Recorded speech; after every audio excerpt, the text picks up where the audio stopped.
po ako ditong chicken feet. Galing sa aking freezer.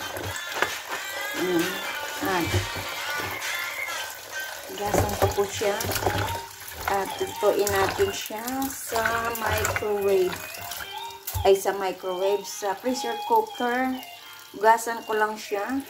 At yan po, lagyan ko po siya ng asin. At loyal.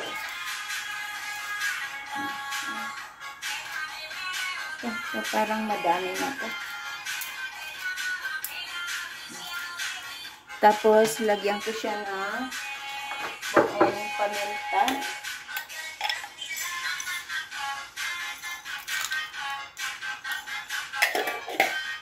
So, yan. Lulutuin po natin siya ng mga 20 minutes lang. Kasi madali naman maluto ang ating chicken feet. So, ayan. Luto na ang ating chicken feet. So, yan si tatay nakakanta. So, maglagay tayo dito ng mantika. So, ayan. Ilagay na natin itong bawang at sibuyas. Isabay na natin. Para sabay din maluto.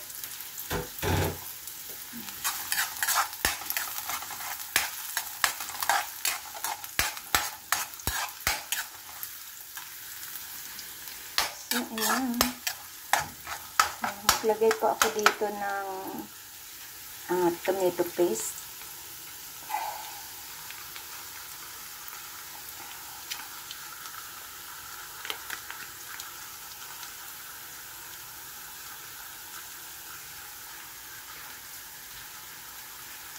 At halilin natin para pumula itong ating. At ilagay na natin ang ating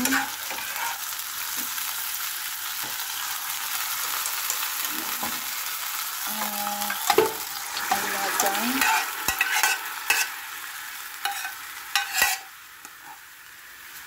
chicken feet. Ayan.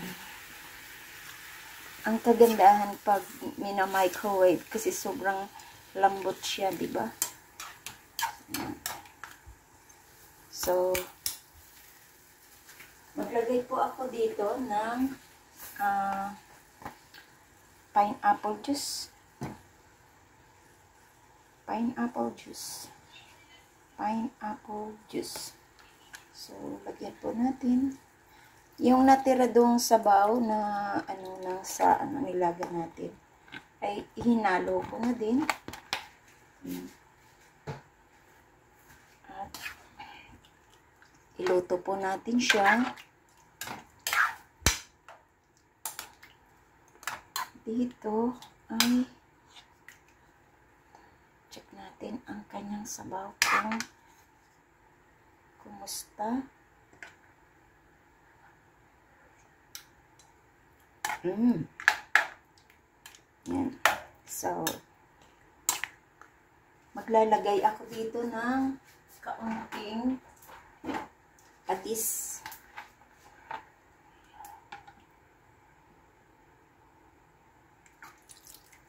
Yan.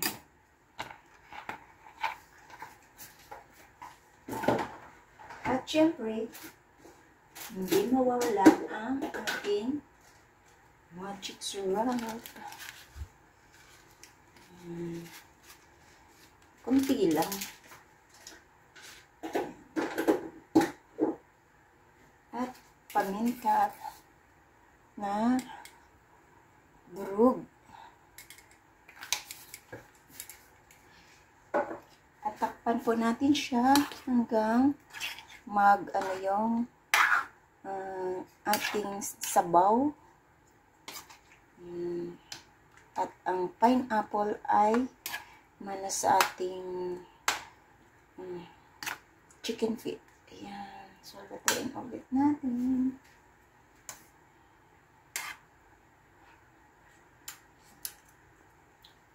Ayan. So, we are going to takip-takip. Ito lang ating takip yan.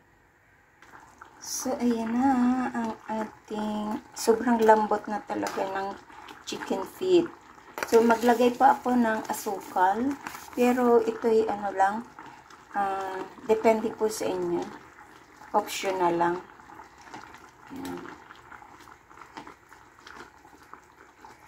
Para, kasi ang pineapple juice ay maasim. So, kailangan natin ng sugar para medyo matamis-tamis.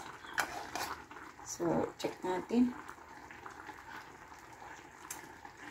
Ayun, ang tamang-tama na.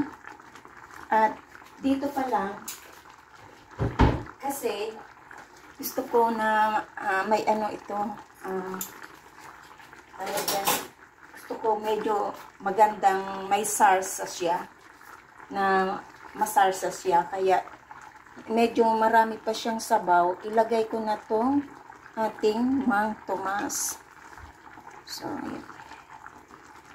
Kasi naggawa din ako ng ganito na ano, sa pork ribs. Ang sarap. Ayan.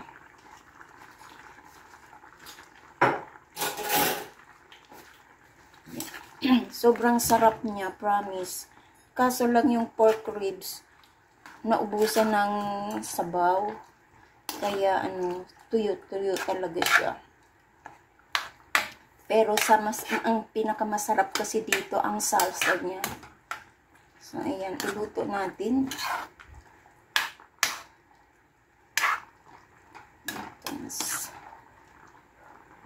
Dito pa yung dahon.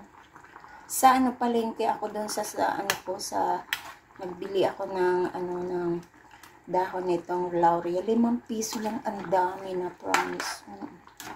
So, maganda rin sa mga suki-suki na bumili. Yan o, lumapot na.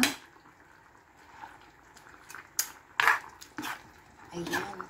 Medyo gusto ko ng maanghang. So, maggugupit ako ng siling labuyo.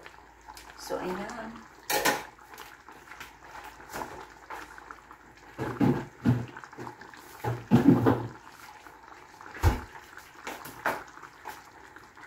Dami ko dito ang siling labuyo.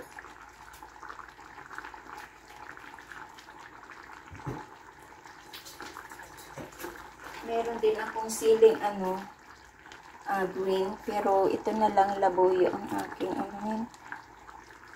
gugupitin ko lang siya para at least meron siyang may anghang ba. Kasi yung nabili kong Mang Tomas, hindi siya maanghang. So, ang gusto ko dito ay maanghang. Konti lang. Dalawa lang. Ayan. Konti lang. Kasi, ang kagandahan nitong ating chicken feet is, siya, talagang lutong-luto na siya. Kasi nga, dinaan ko siya talaga sa microwave para madali ang pagluluto natin. Siya. Diba? Yan siya, lumapot na.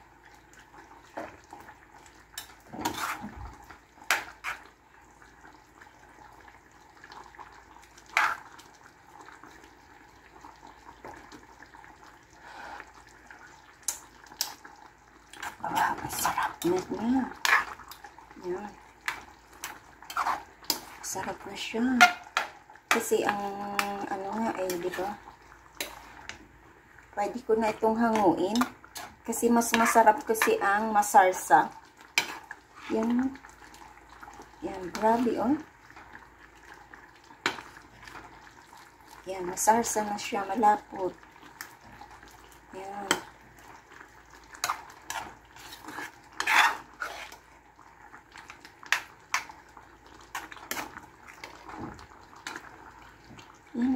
Yan, malapot na talaga siya. Yan, so, hanguin ko na po at ilagay sa ating serving bowl.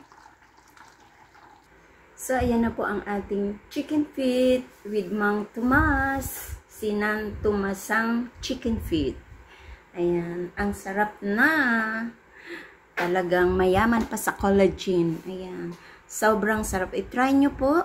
Ayan. Para magkaroon naman tayo ng ibang idea about sa ibang luto natin sa ating chicken feet. Maganda po ito sa mga may edad-edad na kasi mayaman po yan sa collagen. So, ayan. Thank you so much at mega love shoutout sa inyong lahat dyan sa pag-support nyo ng aking premiere for tonight. This is Lori's Kitchen at sa hindi pa po nakasubscribe ng aking channel, please do subscribe and hit the bell button para lagi kayong updated sa aking parating na lulutuin dito sa aking kusina. Kain na po tayo. Bye-bye and see you in my next vlog na lulutuin. Bye-bye. Tara, kain na tayo sa ating maanghang na chicken feet with Mang Tomas. Bye! Kain na tayo!